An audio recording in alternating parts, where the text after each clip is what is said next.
Okay, so good morning. So this time we're going to continue our discussion on the second set of the different types of functions, starting off with rational function. So rational function comes in the form of f of x equals r of x all over q of x, where q of x should not be equal to 0, because when that happens, the given rational function becomes undefined. Example, we have f of x equals 2x squared plus 3x plus 1 all over 2x. So that is an example of a rational function. Another, we have f of x equals 2 all over 3x squared plus 5x minus 1. So that is also an example of a rational function. Okay? So we move to the next, and that is exponential function. So for exponential function, the variable is found in the exponent. Example, f of x equals 2 raised to 3x, or f of x is 2 raised to 2x plus 1. So that is another example of exponential function. Okay, next is logarithmic function. So for logarithmic function, the function comes in a logarithm form. So what are examples of it?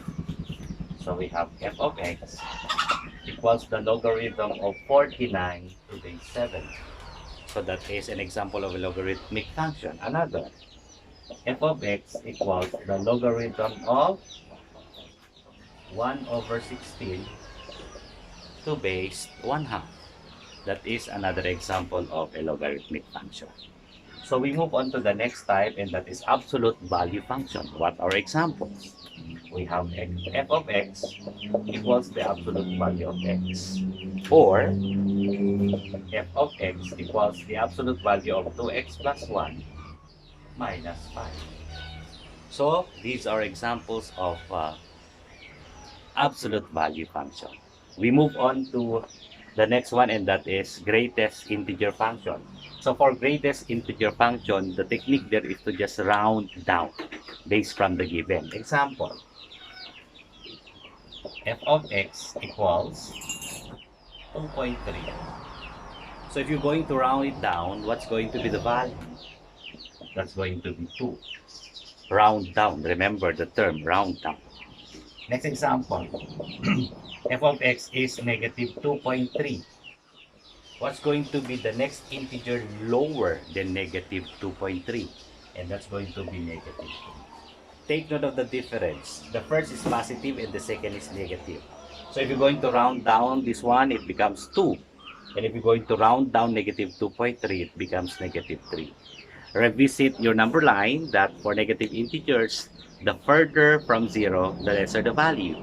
For positive integers, the farther from 0, the greater the value. Okay? So these are the different types of functions with their corresponding examples.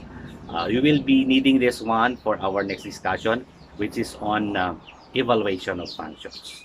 So in general, for the different types of functions, it is likened to our functions as humans. We are created uniquely.